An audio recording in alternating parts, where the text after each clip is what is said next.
Tired of getting blasted by sniper rifles in Warzone 2? Try these tuned top 3 LMGs, gameplay impressions, and a screenshot at the end with the build and the tuning in one. All the LMGs are fairly good, but there are some that just outshine the others. We're beginning with the RPK. It's just known as the No Recoil 7.62 laser beam. Optic, we're going here for the VLK optic instead of the Schlager. I'm going with far, and I have to say I want to go aim down sight speed, but recently I've been hit in the face while beaming someone and my gun just flew literally away. So I did actually tune this towards flinch resistance. Now, if we're looking at the barrels, there is technically no barrel that's worth it. You have the TAC 597, which gives you damage range and bullet velocity, but it reduces recoil control, and the other ones are for a close quarter RPK. That being said, this would be the base recoil without a barrel attachment, which is a wee bit shaky. Now, if we put on the TAC 57, tune this towards recoil steadiness, and technically, yes, if you're looking at the bars, this is kind of the optimal value for recoil steadiness. Nothing happens after this, so regard for super pro tune, that would be it. And for aim down sight speed, we're kind of be ending roughly here. So these are the optimal values. The recoil is supposed to be tremendously worse right now for the bullet velocity you're getting. But since you're putting some recoil steadiness on with the tuning, it's not worth. Yes, there are some variants in the recoil in every spray, but the first spray, when you do the first spray, is mostly the same. So we have like the same pathy, and it's not worse. And we get bullet velocity bonus, which you really want to have for a long range beamer. Talking about bullet velocity, ammunition, we're slapping on the high velocity rounds straight away. This one also gets tuned toward recoil steadiness. And again, pay attention to technically how the recoil thingy moves. Makes one big jump here, and then it actually goes back. So if you kind of reach the point of, let's say 7, then you're at the best point. Also, why, since we have seen a lot of horizontal bounds, you put on the TIE LR8. If you feel like your vertical is too much and you can't handle it, how about the Sock and Tread 40? We're going with the TIE though.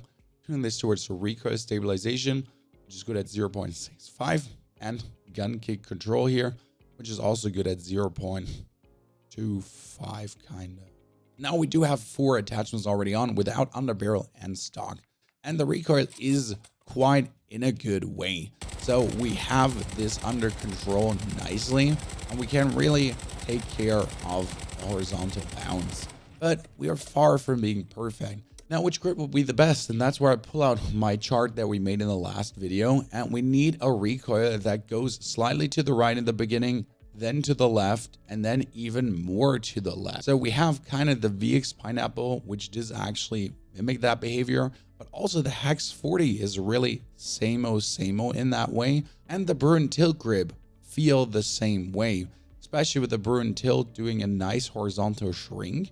So we're going to try out the Bruin Tilt here as an underbarrel and tune that towards aim down sight speed, which reaches a big point at 0.3. And if we're now putting that into the firing range, we should be having an even better recoil than before. And that just shows straight up the horizontal is a wee bit better under control. But it's more about also how chill the sight is when you're shooting the gun, because that's the most important part. Not only the actual recoil, also the visual recoil that you're getting, so you can just continuously beam away on a target in the distance. Now, obviously, if you do not like the Bruin Tilt grip, there's a second thing you can do, and that would be aiming stability. We're talking here about the stock with a heavy support stock, which gives you recoil control and aiming stability. And you can tune this even towards more aiming idle stability. And what aiming idle stability kind of does, it takes care of the variance of recoil. And that means that if you're kind of doing every single spray, the recoil is the same, but there is some randomness to it. And the aiming stability takes a wee bit care of that. So if you feel like now with the stock that the gun behaves less unruly and your recoil is better for you feelingly, and especially when you're shooting it on the ranges, then do, for the love of God, go with the stock. That is for you, sure. Take that over the Bruin Tilt grip and we're good to go. Rejoice, the second LMG you should have unlocked already, and that's the Icarus. The Icarus is from the M4 weapon platform, so you get this extremely early on, and if you have the Sinner blueprint, you do also have every single attachment on it. Optic-wise, we're straight up going for the VLK optic again, because the gun has so low recoil that you can actually use the bonus magnification without a detriment, Shooting this on far and also flinch resistance again, because it flew out of my hands. The flinch seems insane on LMGs.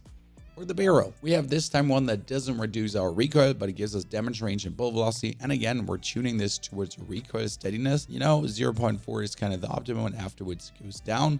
And here we can do aim down sight speed, which also funnels out at 0.3 again.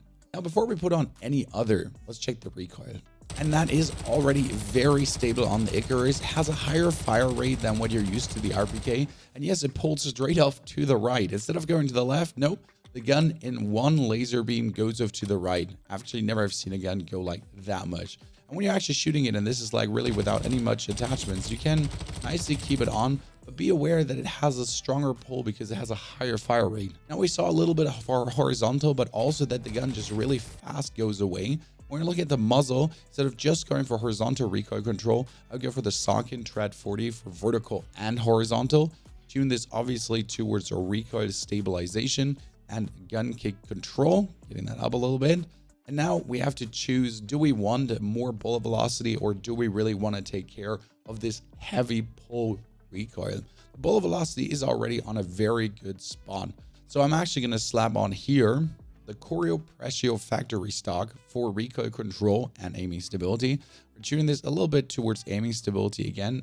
Aiming stability makes the variance of the recoil less weird. Also tuning this towards ADS speed, which gets the biggest bump down here, then it goes back, and then it goes slightly up again. So in the beginning, this is actually the biggest bump. Now let's check with the stock how it feels, and then decide for an underbarrel, because we want to see the kind of final recoil pattern before we put on any underbarrel. And again, the gun just pulls up straight to the right. Nothing has much changed to it, apart from that it's shorter. Way shorter. Now we don't really have a grip that exclusively pulls only to the right, but there are two that could work with this. That is the precision, which technically just makes it a bit more straight. And I would also say the Merc, which also does just work on straightening recoil without pulling too much to the left. Maybe also the OPX9, which has a tendency to go more to the right than it does to the left. Let's actually go with the OPX9 first. Tune this towards aim down sight speed. It might also be fortunate to actually look at a recoil stabilization, because again, our recoil is feeling good. We might just need more stabilization than we need any kind of steadiness. So this would be with steadiness now, and it does look very good, and it does feel very good, especially when you're shooting this away on the distance. Very important. So you can keep this on nicely and keep it on and keep it on and keep it on. Now, we do have some variance here horizontally. So what about if we do stabilization instead? And for stabilization, we would look for the grip that does really do the most horizontally, that squeezes it nicely together. And there we kind of have the demo clean shot, which has a tendency to go to the right. Also the demo firm. Both of them kind of go to the right. Agent seems to be very nice too. And the phase 3 gets things together nicely as well. Let's try actually out the demo clean shot, very good horizontally and heading to the right. And we tune this obviously towards even more, stopping at 0.6. And the good thing is it does give aiming idle stability, which is a good thing again for the recoil variance. Now with the demo clean shot, I'm expecting a little bit more of a horizontal shrink, that it goes better together and feels also very nice and smooth. And you can see it is slightly horizontally more clustered, just very slightly, not very pronounced here. Looks almost the same. And for shooting it away, it's also easy to actually keep this on. So here, there is no 100% the steadiness or the stabilization is better. This really comes down to you and how you feel about these two. So take this into the battlefield and tell me, did you stabilize or did you steady your recoil? The third LMG should probably be the RAL, but it's very loud, very kicky, and very annoying. Also, there's one LMG that has a very cool thing, and that's the HCR56. And it's a basic 60 round mag that you just reload like this.